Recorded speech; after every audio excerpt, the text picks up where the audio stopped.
안녕하세요. 개념을 물 말아먹은 남편과 헤어진 30대 여성입니다. 생각할수록 어이없고 황당해서 어디다 속풀이를 하지 않으면 안 되겠더군요. 그래서 이렇게 찾아왔어요. 남편과는 회사 상사의 소개로 만났습니다. 저를 좋게 봐준 회사 상사가 자기 아는 사람 중에 능력도 좋고 평판도 좋은 사람이 있다며 한번 만나보라고 하더라고요. 솔직히 사람을 사귀는 데 있어 자연스러운 만남을 추구하는 저로서는 불편하기 짝이 없는 자리였지만 다른 사람도 아니고 상사가 주선한 자리였으니 거절하기가 쉽지 않았네요.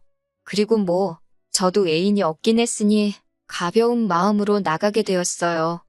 잘 돼도 그만 안 돼도 그만이란 생각으로 만나게 된 남편과는 예상외로 첫 만남부터 말이 잘 통했습니다. 개인주의적인 성격이나 성향도 그렇고 예를 들어 직장이라던가 연봉이라던가 그런 것들도 비슷한 수준이었거든요. 이후로 저희는 몇 번의 만남을 더 갖게 되었고 오래지 않아 연인 사이로 발전했어요. 말이 나와서 말이지만 남편과 사귀는 동안 가장 좋았던 건 서로 귀찮게 하는 것도 없었고 부담을 주는 일도 없었다는 거예요. 덕분에 사귀는 동안 감정 상하는 일이 거의 없었지요. 그래서 남편이 결혼하자 했을 때도 미친 듯이 사랑한다 그런 건 아니었지만 이 사람과 함께라면 잘 지낼 수 있겠다는 확신이 들어 승낙을 했네요. 결혼 준비를 하는 과정에 있어서도 남편과 저 두 사람의 성격답게 허례허식은 생략하고 대부분의 것들을 거의 반반 부담했습니다. 남편이 6천을, 제가 7천을 현금으로 가지고 있었고 양쪽 부모님이 5천만 원씩 보태주셨어요. 현찰만 놓고 보면은 제가 1,000만 원 덜해가긴 했지만 저는 산지 2년도 되지 않은 대출 없는 자차를 가지고 있었고요. 그리고 생활비의 경우 각자 얼마씩 부담해서 공동생활비를 마련하되 남은 건 서로 관여하지 않기로 했네요. 상황이 이렇다 보니 솔직히 시집살이가 있을 거라고는 상상치 못했습니다. 하지만 제 예상과는 달리 결혼식을 올리고 얼마 되지 않았을 무렵부터 어머님과 생각지도 못한 갈등을 겪게 되었어요. 사건의 시작은 제 직장이 재택근무 체제를 도입하면서였지요. 회사 내부 사정으로 저는 일주일 중 단 하루를 제외한 대부분의 시간을 집에서 일하게 되었습니다. 그리고 이 소식은 순식간에 어머님의 귀에도 들어갔더라고요. 문제는 어머님이 이 상황을 제가 일주일에 하루만 일하면 된다는 식으로 받아들이셨다는 거예요. 집에서 무슨 회사 일을 하느냐면서 어머님께서는 수시로 저에게 연락을 하기 시작하셨습니다.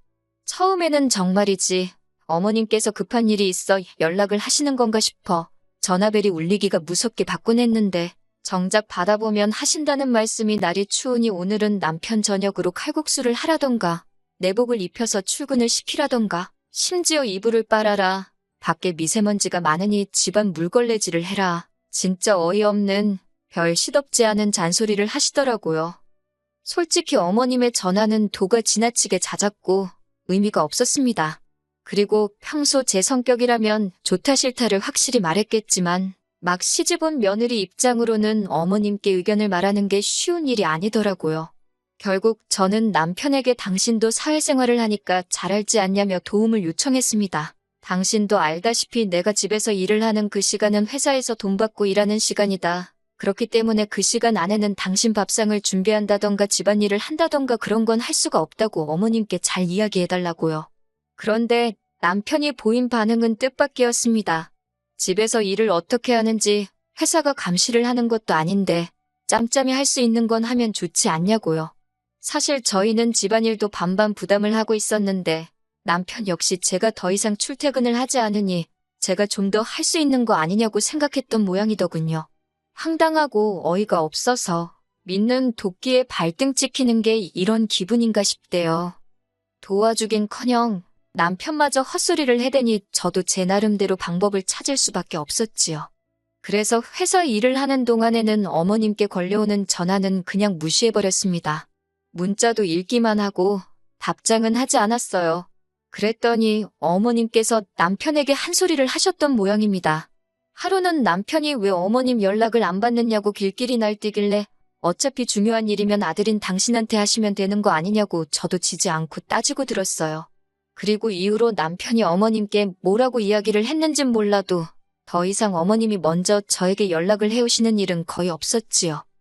한편 그 일이 있고 얼마 후 저는 충격적인 소식을 듣게 되었습니다. 사실 저희 어머니는 제가 대학생이던 시절 위암을 앓으신 적이 있어요.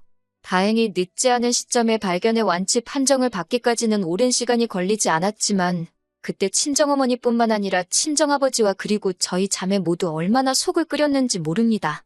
그런데 언젠가부터 통화를 할 때면 매번 속이 안 좋아 약을 드셨다던가 머리가 아파서 하루 종일 아무것도 못하셨다는 말씀을 자주 하시더군요.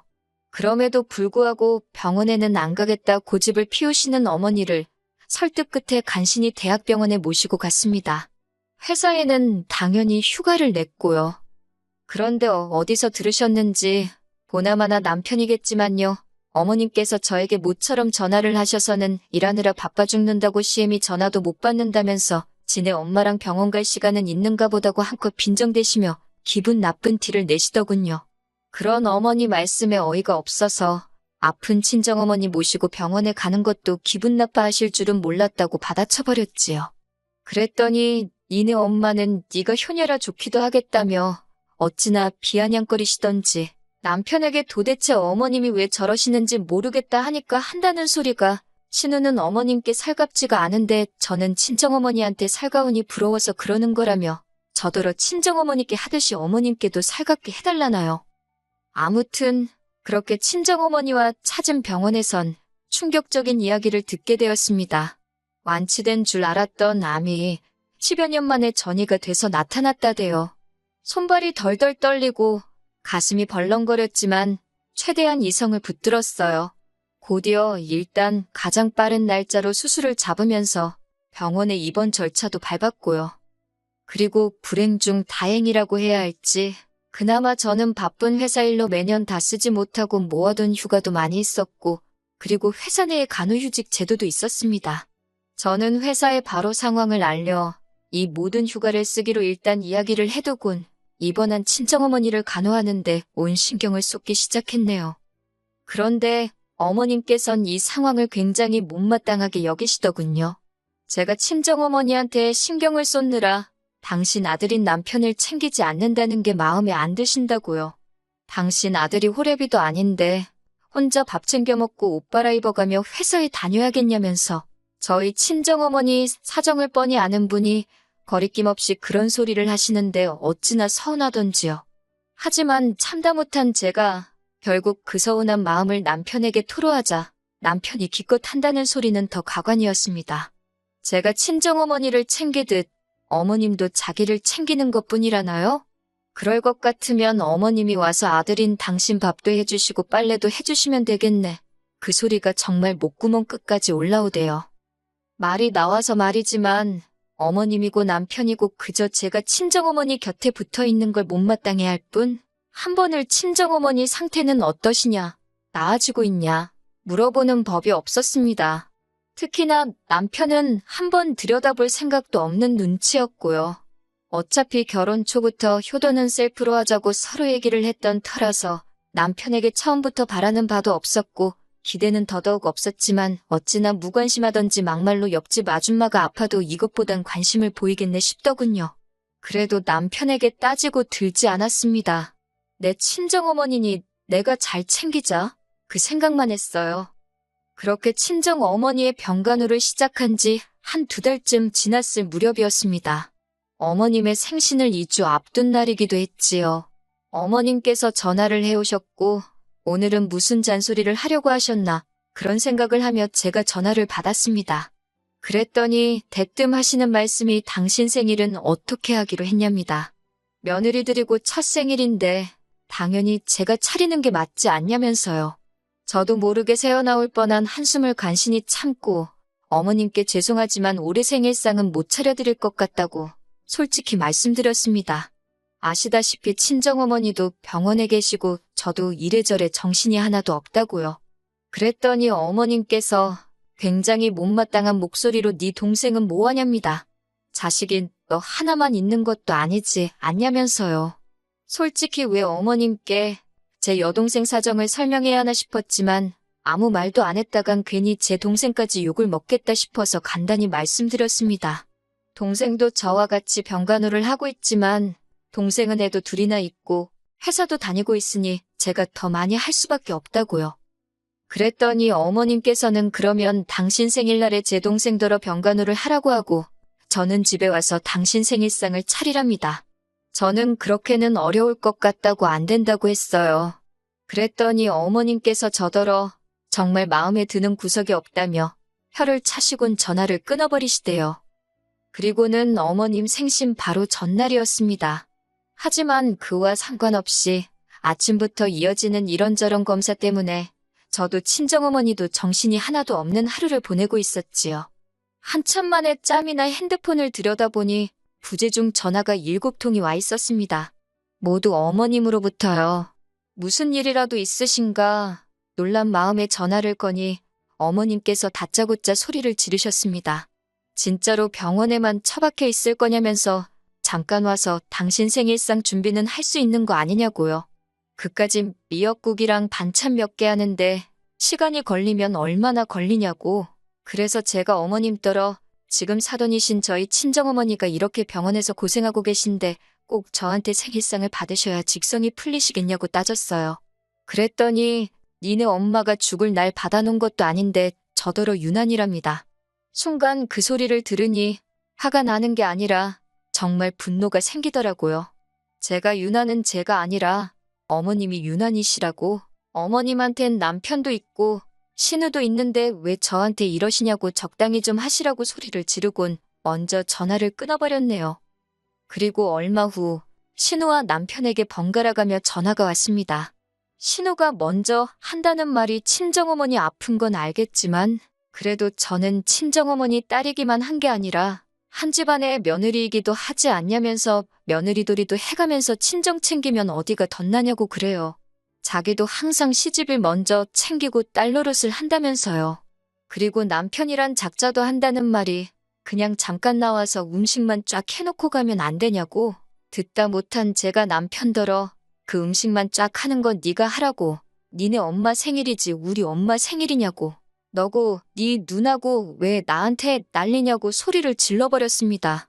우리 엄마가 아픈데 왜 니네 엄마 생일을 나한테 챙기라고 번갈아가면서 난리들이냐고? 악을 써버리니까? 그제서야 남편도 놀랐는지 허둥지둥 전화를 끊더군요. 그리고 한 달 뒤 친정어머니께선 퇴원을 하셨습니다. 당분간 추적검사를 해야 하지만 당장은 퇴원해도 좋다는 주치의의 결정에 따른 것이었지요. 마침 저도 슬슬 회사에 복귀를 해야 하는 시기였기에 여러 가지로 이제 다시 일이 잘 풀리려나 보다 싶대요. 그런데 생각지도 못한 일이 벌어졌습니다. 어머님이 길에서 미끄러져 요추가 골절되어 3개월 동안 입원 생활을 해야 한다는 진단을 받으셨거든요. 친정어머니에 비하면 전 솔직히 별일은 아니라고 생각했어요. 생사를 넘나드는 일도 아니니 말이에요. 그런데 어이없게도 친정어머니 병간호를 할 땐 그렇게 저를 못마땅해 하던 어머님부터 시작해서 신우까지 나서서는 어머님 병간호를 부탁하더군요. 싫다고 했습니다. 이제 회사에 복귀도 해야 하고 저도 많이 지쳤다고. 그리고 무엇보다 신우랑 남편 어머님 자식이 둘이나 있는데 며느리인 제가 왜 나서냐고요. 그랬더니 남편이 저더러 서운하답니다. 제가 친정어머니 병간호하는 동안 자기가 싫은 내색 하나도 안 했다면서 그만큼 자기는 저를 배려해줬는데 왜 저는 자기를 배려해주지 않냐고요. 저 친정어머니 병간호하면서도 제가 하기로 한 집안일은 다 했어요. 아니, 행여나 트집 잡힐까 싶어서 더 했습니다. 그런데 이제 와서 말이라도 한번 장모님한테 뭐 필요한 건 없냐, 내가 해드릴 건 없냐 묻지도 않던 인간이 저를 배려해줬다니 뚫린 입이라고 지 마음대로 떠들어대는 꼴이 우습더군요. 그래서 가서 어머님 병간호 해드리라고 나도 실은 내색 안 하고 너를 배려해주겠다 했습니다. 그러면서 당신이 하기로 한 집안일은 잊지 말고 하라고 덧붙였고요. 그러자 남편이랑 신우가 입원해 계신 어머님 두고 너무한다길래 아무렴 병간호하는 며느리한테 생일상 못 받아서 난리치신 어머님만 하겠냐고 받아쳤네요. 그랬더니 남편이 기껏 생각해내서 한다는 소리가 어머님 병간호 안 할 거면 이혼하자입니다. 친정밖에 모르는 저 같은 여자는 필요 없다고요. 어이가 없어서 아이고 고맙습니다 하고는 이혼하기로 했고 속전속결로 이혼해버렸어요. 같이 산 시간도 1년도 안 되지. 애도 없지. 기다리는 시간이 더디고 갑갑했을 뿐 이혼 자체는 일도 아니더군요. 친정어머니는 당신이 아파서 제가 이혼을 하게 된 건 아니냐며 미안하다고 눈물을 보이셨어요. 하지만 저는 오히려 그 덕에 된장인지 똥인지 분간할 수 있었다고 그런 말씀 하지 마시라 했습니다. 비록 제 인생에 이혼녀라는 딱지가 붙게 된 건 억울하기도 하고 짜증도 나지만 그래도 후회는 없네요.